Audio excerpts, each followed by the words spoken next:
Should you get an iPhone 16 Pro Max in 2026? Or should you spend the extra cash and buy the newest and shiniest iPhone 17 Pro Max? So, let's talk about it. The iPhone 16 Pro Max is around 1.5 years old right now, and it's still a beast of a phone. Most people dream of having this iPhone. So, why am I saying if the iPhone 16 Pro Max is worth buying in 2026? Well, because I do believe that there's a question to answer, because you should probably pick an iPhone 15 Pro Max instead of the 16 Pro Max. Or you should actually spend the extra cash and grab the 17 Pro Max. So I do believe that the iPhone 16 Pro Max sits on a very weird spot.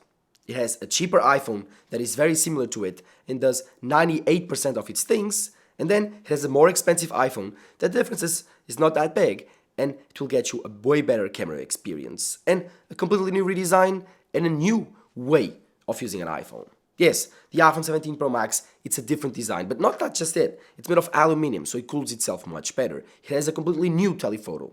And on top of all of that, it has a way more powerful chip. Because Apple built the iPhone 17 Pro to be a pro iPhone out of its roots, while the iPhone 16 Pro Max still needs to meet two criteria, being a premium iPhone and being the pro iPhone, the performance iPhone. So it's limited by that. It has a titanium frame and glass back, and it was the last pro iPhone to have that. So if you want that, and you want the newest and shiniest titanium iPhone Pro model, the 16 Pro Max is your option. Still, it has a 6.9-inch OLED display, beautiful, the same as the iPhone 17 Pro Max. No differences there. And it still has the amazing USB-C port and this beautiful desert titanium color. So if you want all of those things, and you don't want to actually buy the iPhone 17 Pro Max, the 16 Pro Max is your option.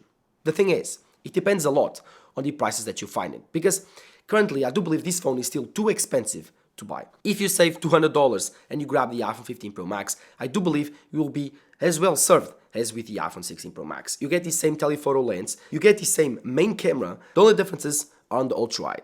That's it, the ultra-wide. The 16 Pro Max got a 48 megapixel ultra-wide camera compared to the 12 megapixel ultra-wide camera on the 15 Pro Max. Who cares? The photos are not that different. You do notice the extra sharpness and the extra low light performance, but again, it's the ultra-wide lens. Who cares about the ultra-wide lens? This is a very, very accessory lens. It's not that much used, and I do believe most people don't really care about it. Yes, macro photography is actually way better here, but do you do macro photography? If you do, buy the 16 Pro Max.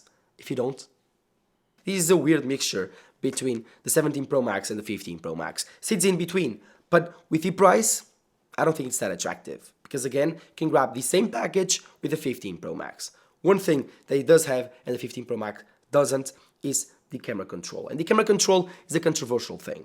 In my opinion, it's not worth having. And it's actually very annoying. But in some use cases, it might be useful. So you need to actually weigh out these things. Do I want a camera control? Do I need a camera control? Do I think it will be useful? If it is, then grab again the 16 Pro Max. Or spend the extra cash and buy the 17 Pro Max. And that's the big conundrum with the iPhone 16 Pro Max. Currently, it's too new to be cheap, used, and cheap refurbished, but it's too old compared to the 17 Pro Max in terms of new features to be considered new, and so it's still very expensive, but in some areas out of date. So you understand where the iPhone 16 Pro Max is. Maybe in 2 years, this will be a great value iPhone, but currently, I don't think it's worth buying in 2026. I think if you are currently looking to buy the iPhone 16 Pro Max, probably should grab the iPhone 15 Pro Max, unless you want this beautiful desert titanium color. Because if you do, or even the blue, this is an awesome option. Again, this doesn't mean that this camera system is bad. I've taken several amazing photos with this iPhone. This accompanied me throughout all trips that I did from 2024 to 2025, September to September, and I've taken incredible photos, shared incredible memories, and that I will never forget. But the thing about this iPhone that actually disappointed me a lot was during the summer of 2025, this camera overheated a lot while it was taking photos and videos. So that's the thing that was a shame that I actually, in my reviews, talked about a lot, and I wanted Apple to fix. And they did with the iPhone 17 Pro, including aluminum on its body. So I think that having a titanium frame, having a glass back, all of these things are pretty cool and feels amazing in the hand. But yeah, it hurts your performance, and especially when you want a very, very camera-focused iPhone. You can notice these on the iPhone 16 Pro Max, and especially on the iPhone 15 Pro Max. So both iPhones, they failed in this regard.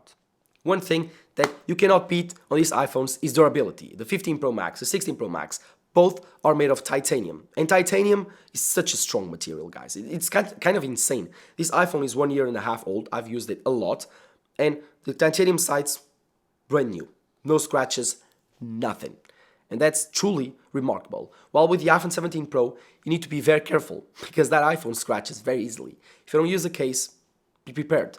In the first week of use, scratches because lint, dust, it will scratch your iPhone. While with titanium sides, good luck. You'll probably scratch other things with your iPhone, and that's kind of insane. As for the display though, I've got some bad news to report. This has ceramic shield, like the iPhone 15 Pro Max, and over the last year and a half, it's completely scratched up. Yeah, it has big scratches that, trust me, I've not put a key on it, I've not done on purpose, no, just on the pocket, just putting on tables. And that's a shame because currently the iPhone 17 Pro Max does have the ceramic shield too, and people are reporting that it's actually much more tough and resistant to scratches and breaking, so a true revolution on screen durability. While the 16 Pro Max, it had a big screen, bright screen, but in terms of scratch resistance, disappointed me a lot. Talking about endurance, let's talk about battery life. The battery life on the iPhone 16 Pro Max was average to good. The 15 Pro Max was incredible in terms of battery life, and the 16 Pro Max kept the same trend. This iPhone lasted me throughout 2 days, easily. After 1 year of use and after some degradation, this still had 98% of battery health. 98% after 1 year of use. That's insane. This means that these batteries are lasting longer than last time, and means that these batteries are actually future-proof. So if you have an iPhone 16 Pro Max or are currently buying an iPhone 16 Pro Max refurbished, know that you're probably getting an incredible battery, still, in terms of battery health. And this means incredible battery life for longer. So the iPhone 16 Pro Max did not disappoint, lasted me throughout the whole day easily. The only time that I need to complain about battery was, again, the time that the iPhone overheated. I cannot use the display, and the battery was completely shot after a few hours. And so that was something very annoying. I think that was probably the biggest issue that I found with the 16 Pro Max. Camera control was annoying, but overheating, it affected my battery life, it affected my performance, it affected my capability of taking photos, it affected my display. All of these things were affected by the iPhone. So overall, I do enjoy Apple replacing titanium by aluminum, if this means that the phone performs much better under high heat conditions, especially under high performance conditions. So for me, a pro user of the iPhone, yeah, although I love titanium, I guess I would say it's not worth buying the 16 Pro Max currently. Spend the extra cash and buy the 17 Pro Max. The performance you get out of that iPhone is truly astonishing. One thing that you will love with the 16 Pro Max is the video capabilities. Yes, this can record log footage, and if you are someone that really matters that for you, this does that. Although the 15 Pro Max also does that, but this one can record 4K 120 frames per second. That's kind of insane, actually. Log is 4K 60, but still, kind of insane, 4K 120 frames per second. If that's important to you, the video on this side is a bit better on the 15 Pro Max because of the chip, the A18 Pro chip here, very powerful and very efficient, at least more efficient than the A17 Pro on the iPhone 15 Pro Max. So I would say that if you really like video and you really want the best video possible and you don't want to buy the 17 Pro Max, which has better video, then grab the 16 Pro Max. You won't regret. And now, the elephant in the room, the price. The 17 Pro Max costs $1,200, $1,199, while a used iPhone 16 Pro Max can cost you around $900. A refurbished one on great condition, close to $1,000. So this iPhone is still very, very expensive. And for this money, you can currently buy an iPhone 17. And even if you are on point, you can grab an iPhone 17 Pro, refurbished or discounted. So yeah, it's a very expensive iPhone. It does have 256GB storage, base model, but still, it's quite expensive. And I would say that the iPhone 16 Pro Max currently, because of this price, is not worth buying. You can grab the iPhone 15 Pro Max, which costs you around currently $700. It has devalued a lot because it's currently 2 years old, 2 generations behind, and that phone gives you the same experience of this one by around $300 cheaper, and that's a lot. So I would say that currently the sweet spot is the 15 Pro Max.